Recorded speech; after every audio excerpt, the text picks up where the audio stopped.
Political analyst KS Prasad గారు మనతో ఉన్నారు. అడిగి బోల్డ్ అనే విషయాలు తెలుసుకుందాం. నమస్తే అండి. నమస్తే అమ్మా. ఏంటి నిన్నటి నుంచి చూస్తున్నారు కదా, అంటే 31వ తేదీ నుంచి కమిషన్ నివేదిక బయటికి వచ్చేంత వరకు, అంటే ముందే వచ్చేసింది.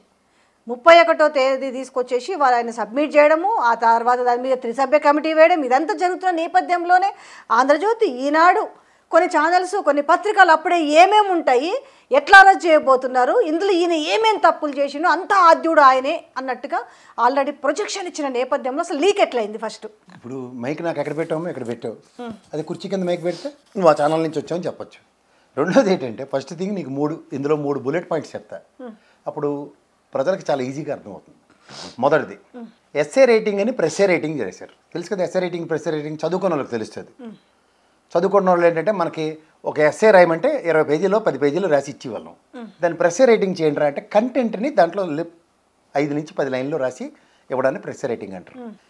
60 పేజీలకు కుదించారు. 600 పేజీలు 650 పేజీలని 650 పేజీలు 60 కుదించారంటే అర్థం ఏంటి? వీళ్ళకి నచ్చినట్టుగా కుదించారని అర్థం. రెండో పాయింట్, కేసీఆర్ గారిని లోపలికి తీసుకెళ్లి ఘోష్ గారు ఎంతసేపు విచారించారు? వెళ్ళడానికి రావడానికి ఈడ్చి కొడితే 15 నిమిషాలు కూడా విచారించలేదు. ఇది రెండో సారాంశం. మూడోది, మీరు ఇంకోటి, ఇందులో అసలైన సెన్సిటివిటీ పాయింట్ ఒకటి ఉంది. నిన్న ఎవరు ఎక్కువసేపు మాడారు? ఉత్తమ్ కుమార్ రెడ్డి గారు ఉత్తమ ప్రవచనాలు చెప్పారు.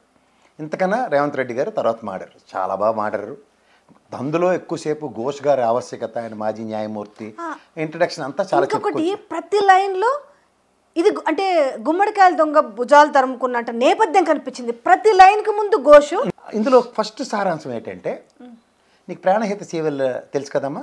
కాంగ్రెస్ ప్రభుత్వంలో మన చిన్నపిల్లలు చేసి రాష్ట్ర విభజనప్పుడు దీనికి జాతీయ హోదా అని మహానుభావుడు రాజశేఖర రెడ్డి గారు అయితే ఖచ్చితంగా వచ్చిందును, మిగిలిన వాళ్ళు ఎలాగో కాదని రుజువైన తర్వాతే కదా కేసీఆర్ గారు దాన్ని ప్రాణాలకు దిగించి అది కాళేశ్వరం ప్రాజెక్టు కింద అభివర్ణించుకుంటూ ఒక పవర్ పాయింట్ ప్రజెంటేషను అసెంబ్లీ సాక్షిగా ఇస్తుంటే, అర్రే ఇలాంటి వేటి నాకు అర్థం కాదు, నాతో తెలియదు, అసలు నాకేంటి తెలియదు అని పారిపోయి వచ్చినాడు వాడు ఉత్తమ్ కుమార్ రెడ్డి గారు. జ్ఞాపకం ఉందా నీకు? అసలు ఏంటి తెలియదు అన్న ఆయన ఇవాళ అన్నీ తెలిసినట్టుగా మాట్లాడేస్తున్నారంటే ఇందులో ఎంత నిజం ఉంటుందో ఒకసారి ప్రజలు గ్రహించుకోమని. ఈ 3 పాయింట్లు. ఇది ఇప్పుడు నువ్వు చెప్పినట్టు వీళ్ళు తెపేల ఛానళ్ళకి లీక్ ఎలా అయిందంటే, వీళ్ళ స్క్రిప్ట్ వాళ్ళకిచ్చి చదివించే నేపథ్యానికి అటు ఆంధ్రప్రదేశ్లోను తెలంగాణలో మనం చేసిన పాపం ఏంటో నాకు తెలియట్లేదు.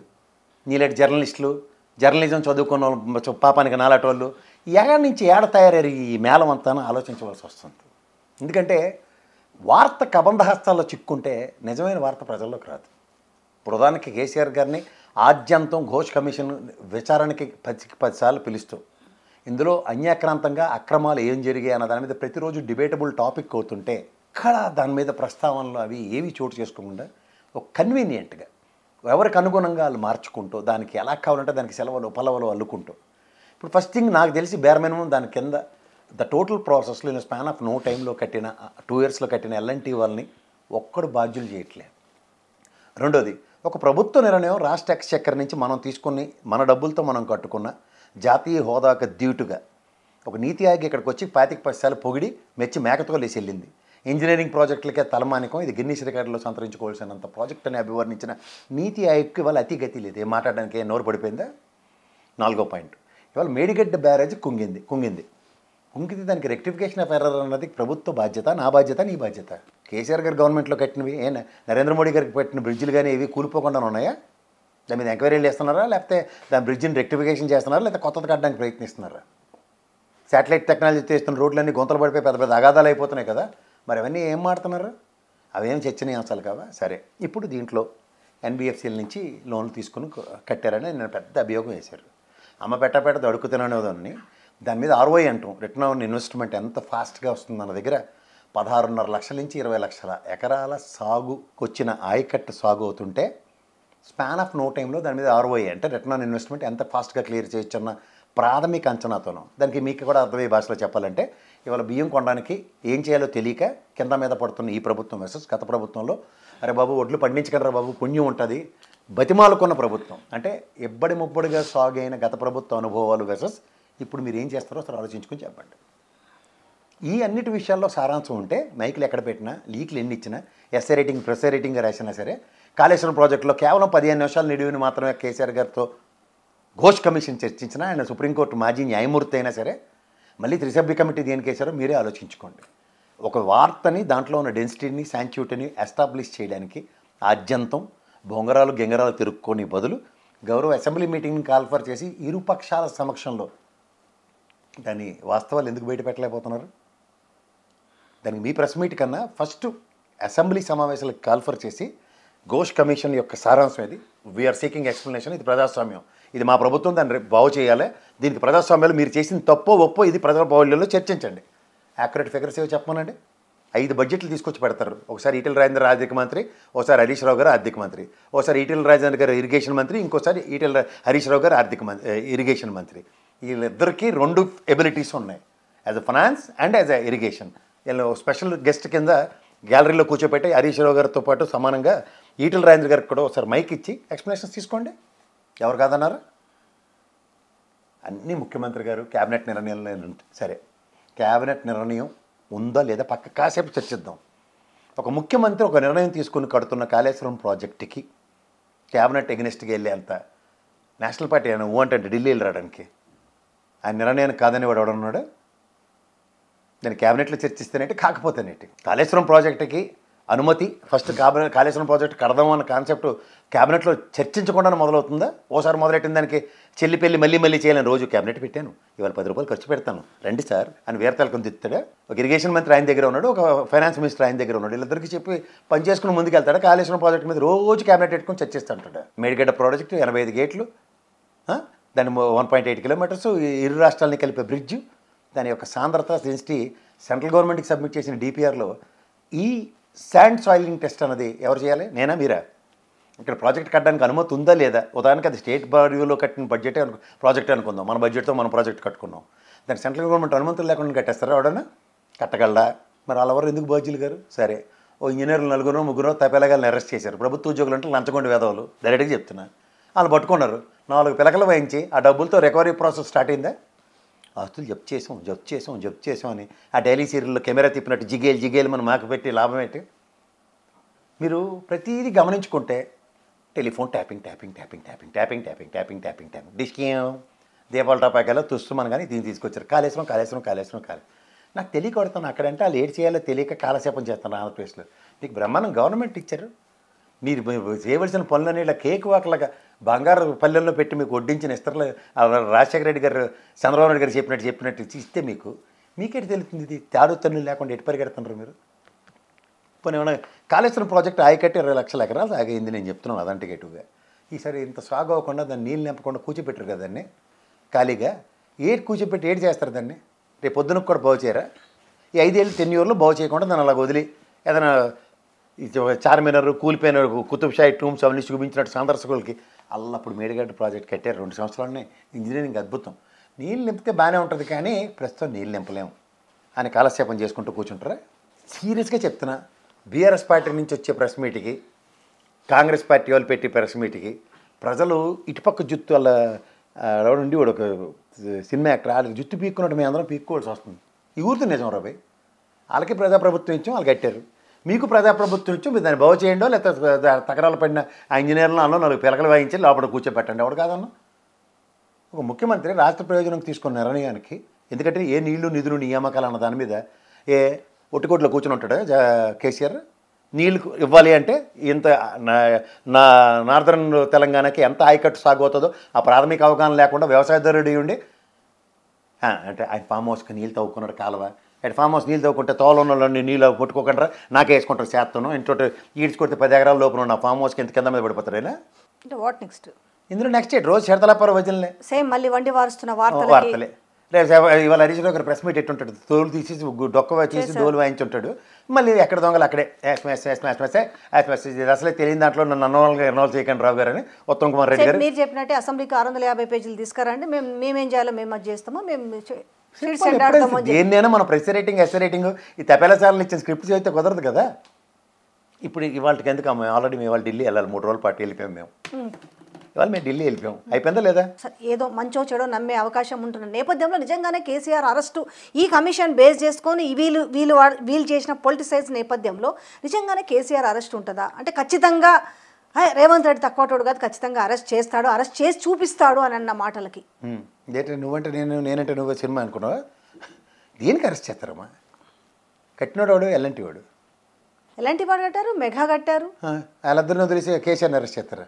మళ్ళీ మనమాట ఓనర్ ఇల్లు కడతాడమ్మా, ఇల్లు కూలిపోయింది, ఓనర్ని అరెస్ట్ చేస్తారా, కట్టినోడిని అరెస్ట్ చేస్తారా? ఇల్లు కూలిపోయింది మేస్త్రి తప్పే కదా. సిమెంట్ ఎంత కలుపు, అయితే ఇసుక ఎంత కలుపు, కాంకర ఎంత కలుపు అని ఏ రోజున కేసీఆర్ చెప్తాడా? ఎందుకు చెప్తాడు ఆయన చెప్పు? అంటే మీరు చెప్తుంది అదే కదా, కమిషన్ కాదు ఎలా కోసం చెప్తారు? చేసింది అలా అంతా కదమ్మా, కూడా. నాకు తెలియక అడుగుతాను. ఎల్ఎన్టీ ప్రాజెక్ట్ అంటే వాడికి ఈ రోజు దాకా ప్రపంచంలో కాంట్రాక్ట్లు ఎవడో ఇచ్చి ఎల్ఎన్టీ వాడికి సార్ సిమెంట్ ఎంత కలపమంటారు సార్, లేకపోతే ఈను రీఎన్ఫోర్స్మెంట్ ఎంత వేయమంటారు సార్ నన్ను అడుగుతాడా? అడుగుతాడంటే చెప్పండి. అంటే చెమ్మచక్కలు ఆడుకునే కాంట్రాక్టర్లు అంటారా, లేకపోతే మెగావాడిని ఎల్ఎన్టీ వాడిని ఏంటంటారో సరే చెప్పమనండి సరే. కడుపు కానా తింటారు, గడ్డి తింటారు, ఏది పడితే అది మాడేస్తుంటే చెల్లుబాట్లు అవుతూ ఉంటారు. అసలు వాస్తవానికి నేను మళ్ళీ చెప్తున్నాను, పొలిటికల్ పార్టీలు మా ఆయతోడి కాంట్రాక్ట్ ఇస్తే 5వ 10వ కక్కుర్తి పడతాడు అని కమిషన్ కక్కుర్తి పడితే ఈ కమిషన్ మీద ఎవడైనా డిఫరెంట్ ఎంక్వైరీ నడుస్తుంది. దొరికిన ఈ తెప్పేలగలు అందరూ ఉన్నారు కదా ప్రభుత్వ ఉద్యోగులు, వాళ్ళకి గుండు వాయించండి. ఇందులో ఎలాంటి ప్రాజెక్ట్ ఇచ్చిన తర్వాత రాష్ట్ర ప్రైడ్ కింద తృణప్రాయంగా కేంద్ర మంత్రి పదవి వదులుకొచ్చినాడు కేసీఆర్. పదవులు ఉంటే పర్లేదండి రాష్ట్రం వదిలేసాను అనుకుని వచ్చినాడే.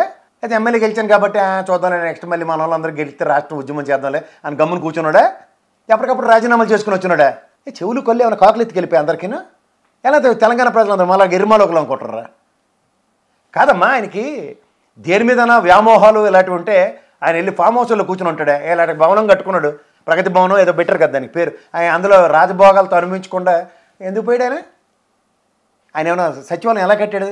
ఎక్కడ వైట్ హౌస్లు ఇలాంటివన్నీ చర్చనీయ హౌస్లో వెళ్తారు, వాళ్ళు వెళ్ళి సందర్శకులు నోరు ఎలబెట్టి వస్తుండ్రు. ఎవరి కోసం కట్టాడు? తెలంగాణ ప్రైడ్ కోసం కట్టాడు. ఎలాంటి అమరవీరుల స్తూపం కట్టాడు? తెలంగాణ ప్రైడ్ చరిత్రలో ఎవడైనా సరే అమరవీరుల స్తూపం రాను ఒక్కసారి బుర్రలోకి ఎలా ఆటి వాడికైనా వస్తుంది. ఆఖరి గారికి ముష్టి అడుక్కోవడానికి వెళ్ళినాడు కూడా అమరవీరుల స్తూపం దగ్గర అడుక్కుంటాను రా బాబు అని చెప్పుకునే పరిస్థితి క్రియేట్ చేసాడు. అది ప్రైడ్ క్రియేట్ చేయడం అంటే. అలా అటువంటి పట్టుకుని అరెస్ట్ చేసేస్తారట. ఏడు సాధిస్తారు అరెస్ట్ చేసి? ఆయనకైనా కొత్త ఉద్యమాల్లో జైలుకి వెళ్ళడం కానీ దేనికి ఇప్పుడు జరిగే వీళ్ళు దీనివల్ల ఏం వేస్ట్ సాధించాలనుకుంటున్నారు? కార్యక్రమం అంతకని ఇంకేట్లేదు. దానికి ఎవడైనా ఎప్పుడైనా సరే ఒకటి వచ్చి కూసేగాడిది వచ్చి మేసేగాడిదని చెడగొట్టిందని ఒక సామెత ఉందా లేదా మనకి? ఎవడైనా సరే ఫస్ట్ చేసిన పని ఏంటి? ఎల్ఎన్టీ వాడికి ఒక షోకాజ్ నోటీసులు ఇప్పించి మెగావాడికి ఏంద్రబాయ్ ఇది ప్రజాస్వామ్యం, గత ప్రభుత్వం తీసుకున్న నిర్ణయానికి ఈ విధంగా తగలడిపోయింది ఈ ప్రాజెక్టు, నేను దీని మీద నేషనల్ వైడ్గా నేను కంప్లైంట్ ఇవ్వబోతున్నాను, వీడికి కన్స్ట్రక్షన్ సెన్స్ ఫోర్త్ ఇవ్వద్దు, వీడు చేసిన పనులు ఎంత దరిద్రంగా ఉంటాయి, డిపిఆర్ రిపోర్ట్ చూడగలేకుండా ల్యాండ్ సాయిల్ టెస్టింగ్ లేకుండా పిల్లలు కుంగిపోయేంత దరిద్రం కట్టినండి ఎలాంటి వాళ్ళని హెన్స్ ఫోర్త్ తెలంగాణలో ఈ ప్రభుత్వ ప్రాజెక్టులు బ్యాన్ చేస్తున్నాం ఇలాంటివి చెప్తే yes I'm proud of him అంటాం.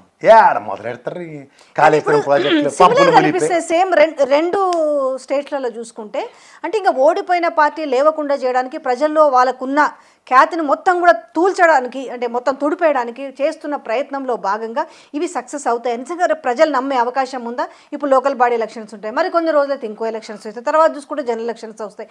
ఇదేనా వీళ్ళ ఒక టెక్నిక్ అంతా? ఇదేనా? నీకు మాట చెప్పినామా, చరిత్ర రాసుకుంటే చదువుతాం.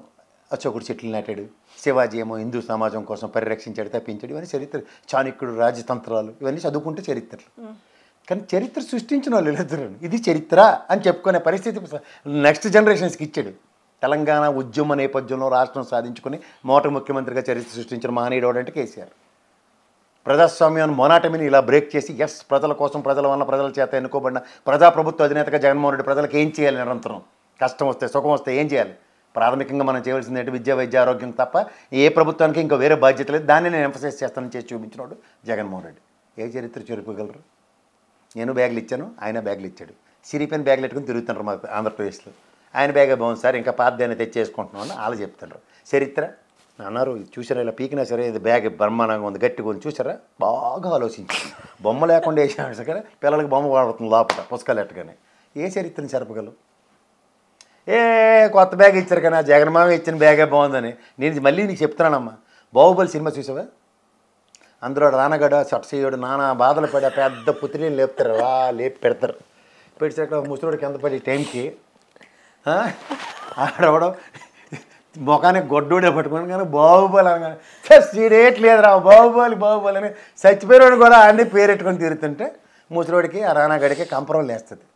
సేమ్ అదే వీళ్ళు పుత్రీలు ఎట్టుకున్న పెద్దగా 3 డైమెన్షన్స్లో నరేంద్ర మోడీ చెప్పాడు కాబట్టి 3 డైమెన్షన్స్లో ప్రొజెక్ట్ చేసిన రా బ్యాగ్ ఎదురా అంటే జగన్దే బాగుందిలేండి సార్ పాత బ్యాగు, ఇదేంటి సీల్కి పీలికలు ఇచ్చినరట అంటే ఆ పాత బట్టలే బాగున్నాయి సార్ అని అక్కడ. ఎక్కడేంటంటే 16 లక్షలు ఆయకట్టు సాగేంద్రా, 20 లక్షలు సాగేంద్రా, ఏంద్రా నీళ్ళు నింపడం రానోడు ఏ ట్రైడ్, నీళ్ళ కోసం కోట్లాడు రాష్ట్రం తెచ్చుకుంటే నీళ్ళు ఏమన్నాడు ఈడే ముఖ్యమంత్రి అని మాడుకునే పరిస్థితి వస్తుంది. వేడి చేస్తుంది దీనివల్ల. నీళ్లు నిధులు నియామకాల కోసం రాష్ట్రం ఏర్పరచుకున్నాం. గత ప్రభుత్వం ఏదో తప్పలు పడింది, తెప్పలు పడింది. ప్రాణహిత సేవల్లో ఇంత చిన్న పిల్లొచ్చి వచ్చినట్టు వస్తుంది ఆ గోదావరి నది అంటే ఎవరికైనా తెలిస్తే ఎన్నో పాయల సంగమం గోదావరి. అలా ప్రాణవతి నుంచి బిక్కుబిక్కులాడుకున్న నీళ్ళు వెళ్ళి గోదావరిలో కలిస్తే దానికి ప్రాణహిత సేవల కన్నా ఈయన కాస్త అడ్వాన్స్డ్ టెక్నాలజీ కాబట్టి ఆలోచించి తిరిగి ప్రాణహితలోనే 4 నీళ్ళు బొక్క నీళ్ళు పోస్తే ఇది ఇంకెంతకి సాగుకు వస్తుంది అన్న కాన్సెప్ట్ రేజ్ చేస్తే అది వీళ్ళకి నచ్చదు. మనం ఏమైనా అప్లాండ్లో ఉన్నామా, లో ల్యాండ్లో ఉన్నామా, ఇదేదో చూడు ఇంటికి తోరణాలు కట్టినట్టు, ఇటుపక్కేమో మామిడి తోరణాలు, ఇటుపక్క బంతిపూలు కట్టినట్టు ఓ పక్క వేసినా గోదావరి 2 వెళ్తాయి. మనకైతే నీళ్ళు అంటే జీవితంలో నీళ్ళు అన్న కాడినిచ్చే కదా. ఓ రాజశేఖర రెడ్డి గారు అందరు తెప్పలు పడుకుంటూ వస్తే కేసీఆర్ గారు కూడా సభిక్షంగా అందరికీ నీళ్ళు ఇస్తాను కానీ నాకు ఓటు అడగనన్నంత సామర్థ్యం తెచ్చుకున్నాడు. ఎందుకు నీళ్ళు నిధులు నియామకాలు అందరు పోనీ వచ్చావు, నువ్వు ఏదో కష్టపడుతున్నావు, తెప్పలు పడుతున్నావు, ఏదో 4 నియామకాలు అంటున్నావు, దౌడ్స్ వెళ్ళినావు, తీసుకొచ్చినావు అన్న, మంచి పని చేసినావు రేవంత్ రెడ్డి అన్న లోపుగా మళ్ళీ కాలేశారు, మళ్ళీ టెలిఫోన్ ట్యాపింగ్, ఇటు చూస్తే మళ్ళీ కౌంటర్ రెడ్డి, అరే నీకు ఏదో ఇస్తాను నా ఫోన్ ఎందుకు ట్యాప్ చేసి చెప్పు అంటాడు. ఇప్పుడు ఏమంటలేడు, ఇంకా 100 ఏళ్ళు నువ్వే సీఎం ఉండాలని నేను పూజలు చేసి సీఎం అక్కడ మా పవన్ కళ్యాణ్ అదే పని. మాతో ఏటు కానప్పుడు ఏడు చేస్తారు. ఏ మొక్కలేని దగ్గర ఆవదం వృక్షమే మా వృక్షం అన్నట్టు. కేసులు, కమిషన్లు, జైళ్ళు సేమ్ అక్కడ ఇక్కడ సేమ్ నడుస్తుంది. మూడిట్లోనే ఏది అవుట్కమ్ లేదు. జైల్లో పెట్టి వేసేస్తున్నాడు, జైల్లోనే పెట్టాం జైల్లో పెడతాం అంతే సేమ్ ఇదే రోజు. పత్రికలు కూడా కొన్ని పత్రికలు వండి వారుస్తున్నవి కావచ్చు, లేకపోతే కొంత మీడియా వండి వారుస్తున్న, టీవీ పెట్టిన పేపర్ చదవాలన్నా ఇవే. ఈ మధ్య కూడా పులిహారలో ఉండి అవి ఇంట్లో కలపడం మానేశారు. టీవీల ముందు పడుతుండ్రట, వార్తలను నెక్స్ట్ డిబేట్లు అవుతుంటే ఇలా పెడుతుండ్రట, బయటకు వచ్చాక పులిహార అయిపోతుందట. అంటే టోటల్గా అంటే ప్రజలు కూడా రేపు ఏమనుకుంటారో, మనం ఇంత కమిషన్ అన్నాం కదా, ఒకవైపు బీజేపీ చెప్తుంది, ఒకవైపు ఏమో మనం సవాల్ చేసినాం కదా, మరి ఇప్పుడు ఎవరినో ఒకరిని ఖచ్చితంగా జైల్లో పెట్టి తీరాల్సిందే అన్న దాంట్లో ఎవరినో ఒకరినన్నా పెట్టే ప్రయత్నం ఏమన్నా చేసే అవకాశం ఉంటుందా అని ప్రజలు కూడా ఎదురు చూస్తున్నారు. నాకు ఇటు తిరిగి పడి తిప్పి నాకు తెలిసి ఈటెల రాజేంద్రని జైల్లో పెడతారేమో అని డౌట్. ఏదో మన రఘునందన్ రావు తప్పు చేస్తే ఈటెల రాజేంద్ర అయినా పెట్టాల్సిందే అనేది ఏదో నేను మొత్తం చూడలే కానీ ఏదో లైన్ చూశాను. అంతే, నాకు ఇటు తిరిగి చూడు, హీరో విలన్ కొట్టుకుని కమెడీని చంపేసినట్టు ఇటు తిరిగి పడి ఎందుకు అనిపిస్తుంది అట్లా? నాకు అదే అనిపిస్తుంది చూడు, అంతకు మించి ఇంకేట్లేదు. ఏదో ఒకటి చేయాలంటే అదే అమాయకంగా అయినా కనబడుతుంది. ఎటు కాకుండా అవతల బీజేపీ వాళ్ళు కూడా అధ్యక్షుడు ఇవ్వకుండా పట్టించుకోలే, యువతలు ఇటు కాకుండా కేసీఆర్ కూడా వదిలేశారు, పార్టీకి సంబంధం లేనాడు. అట్లా అట్టుపడి నాకు ఇప్పుడున్న సిచ్యువేషన్లో ఈటెల రాజేంద్ర గారు కనపడుతున్నారు పాప అమాయకంగా. ఇంకా హరీష్లో నోటుకుని పడిపోతే గట్టి ప్రెస్ మీట్ పెట్టి తగడం బగడం అనగానే ఆయన కనుక కంటిన్యూషన్ ఏంటంటే ఇప్పుడు అసలు బీఆర్ఎస్ని భూస్థాపితం చేయాలి ఎవరు ఈ ప్రయత్నం జరుగుతున్నట్టుగా, అంటే అటు వాళ్ళ సపోర్ట్తో కలిసి, అంటే కూటమి కూడా పోటీ చేస్తుంది, రేపు టీడీపీ లేచి నిలబడుతుంది, పరుగులు ఎడుతుంటుంది అని మాట్లాడుతున్న నేపథ్యంలో ఇవాళ అందరూ కలిసి విత్ బాబు హయాంతో కలిసి, బాబు స్కెచ్తో కలిసి, రేవంత్ రెడ్డి స్కెచ్తో కలిసి నిజంగానే అది జరిపే ప్రయత్నం జరుగుతుందా? ఆ ప్రయత్నంలో వాళ్ళు సక్సెస్ అవుతారా? అంటే 2 రాష్ట్రాల మీద ఫోకస్ పెట్టి చూసిరు, ఏది భూస్థాపితం వాళ్ళని చేయాలని చెప్పేసి. నువ్వు రాత్రి తప్పేలేసాలను చూడడం మాని అమ్మ, ఇంతంత దిక్కుమాల అంబల్ దాగలాడు ప్రశ్నలు వేసి నన్ను ఎత్తుకు ఇంత చెప్పక్కర్లేదు, ప్రజలకు అర్థమయ్యే భాషలో చెప్తే పొద్దున్న సర్రని సూర్యుడు వస్తాడు, నువ్వు మీ కెమెరామెన్ కారు డ్రైవర్ అందరూ వెళ్తారు షూటింగ్కి, నువ్వు ఇలా చేయడ్డు పెడతావు, నీ ముఖంకి ఎండ తాగకుండా ఆపుకుంటావు, అంతవరకే వీళ్ళందరూ చెప్తూ ఉంటాం అన్నమాట. నేను ఆపిశాను, మీకు ఎవరికి ఎండ పడదు ఇంక చూసుకోండి అని. ఎలాగుంటుందో అలాగే ఉంటుంది ఈ వార్తలు వింటే. ఎవరినమ్మా నువ్వు భూస్థాపితం చేసేది? ఆడ భూస్థాపితం చేస్తాం అంటే ఆ కాంగ్రెస్ వాళ్ళు భూస్థాపితం అయిపోయారు అక్కడ ఆంధ్రప్రదేశ్లో. ఆడ కనబడకుండా గుడ్డోలు తలుగుకుంటారు చూడు, ఎవరు అంటే సార్ మనకి ఎవరికి అర్థం కాకుండా షర్మిల్ని తెచ్చారు సార్ మన నెత్తికంటే, దీని తెచ్చారు మన నెత్తికని అని పరిస్థితి. ముసలి గాబరా అయిపోతున్నారు అక్కడ. ఇక్కడేమో కేసీఆర్ గారిన వీళ్ళు ఎవరు అనుకుంటున్నామా? ప్రజలు ఇలా ఆవిష్కరించుకొని వీళ్ళు మా ప్రజానాయకులు, వీళ్ళ వలన మాకు ఒక ప్రయోజనం కూరుతుంది అనుకునే వ్యక్తులు వీళ్ళు. కేసీఆర్ గారిని 2001లో ఇలా ఆవిష్కరించుకుంటే ఇవాళ తెలంగాణ ఇలా ఇచ్చి చూపించాడు ఆయన స్థాయిని. వీళ్ళ అదే చూడు, గుడ్డు వచ్చి పిల్లని ఎక్కిరించిందని సామెత ఉంటుంది చూడు. కరీంనగర్ అనుకున్నాడు తెలుగుదేశం అమాయకులను చేసి కర్ణాటక వెళ్ళిపోవడానికి.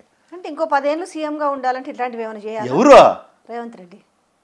నీకు మళ్ళీ చెప్తున్నాను, నువ్వు మరి అదే ఆయన మాట్లాడిన మాట నేను మళ్ళీ చెప్తున్నాను. ఆయనే చెప్పిండు కొల్లాపూర్ సభలో, నీ పాలమూరు బిడ్డని ఇంకో 10 ఏళ్ళు నేనే ఉంటా, నేనే శాసిస్తా, నేను ఎందుకు ఉండకూడదు. ప్రశ్న అది, సమాధానం ఆలేవాలి. కొడంగల్లో మళ్ళీ మిమ్మల్ని అల్లప్పుడు ఓడగొట్టినట్టు కాకుండా ఇంకోసారి గెలిపించాలి సార్ మిమ్మల్ని. ఆ పట్నం మహేందర్ రెడ్డి తమ్ముడిని ఎలా గెలిపించినా అలా కాకుండా చూసుకుంటే మాకు మీరు ఇంకో 10 ఏళ్ళు ఏంటి సార్, 15 ఏళ్ళు కూడా మాకు ఎమ్మెల్యే ఎంపీ మీరే సార్ అని అర్థం అన్నమాట. నువ్వు ఏడ నుంచి ఆడముడిట్టు వాళ్ళంతా సీల్డ్ కవర్ ఇచ్చి ముఖ్యమంత్రి చేసే కాంగ్రెస్ పార్టీ అది. ఇందులో సొంత పెద్ద ఒక్క ధీరుడు వీరుడు సూర్యుడు ఎవడంటే రాజశేఖర రెడ్డి ఒకడే, ఆయన ఒక్కడికే చెల్లింది అది. అరే నేను ముఖ్యమంత్రి మిగిలిన పక్కకెళ్ళి ఆడుకోమని చెప్పిన అంత నేపథ్యం ఆయన ఒకడికే ఉంది, మిగిలిన ఎవరికి అది ఉండదు. ఓకే, దాన్ని ఇప్పుడు కమిషన్ అయితే వేస్ట్ అంటారు. అయితే నేను వేస్ట్ అన్నాను. ఇప్పుడు ఖాళీగా రిటైర్ అయిన వాళ్ళు లేట్ చేస్తారు, ఇంట్లో కూర్చొని రామకృష్ణ అని. మా నాన్నమ్మ అయితే రామకోటి రాసుకునేది, ఈయన కాళేశ్వరం ప్రాజెక్టు మీద రామకోటి రాసేమన్నారు, ఇచ్చారు.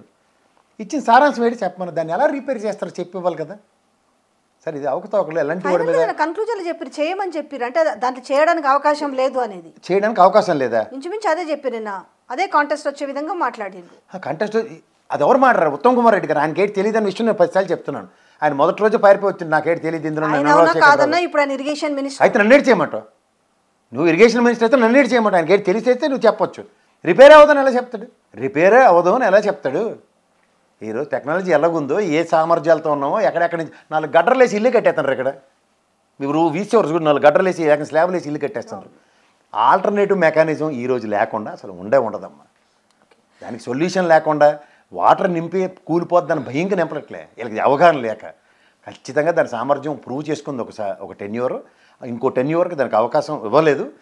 దానికి ఖచ్చితంగా శాశ్వత పరిష్కారం ఈ రోజు కాదు రేపు పొద్దున ఈ ప్రజాస్వామ్యంలో మళ్ళీ కేసీఆర్ గవర్నమెంట్ వస్తే తృణప్రాయంగా చేసి చూపిస్తాడు. అందులో ఆయన రాక్షసుడు. ఆ విషయంలో నీళ్లు నిధుల నియామకాల విషయంలో రాక్షస పోరాటమే చేస్తాడు ఆయన. ఫస్ట్ కాళేశ్వరం ప్రాజెక్ట్ని రిపేర్ చేస్తుండొచ్చు కదా. టాప్ ప్రయారిటీ మొదటి సంతకం దాని మీద ఉంటుంది. ఇంజనీర్లు అందరికీ గుండె వచ్చేస్తాడు కూర్చొని.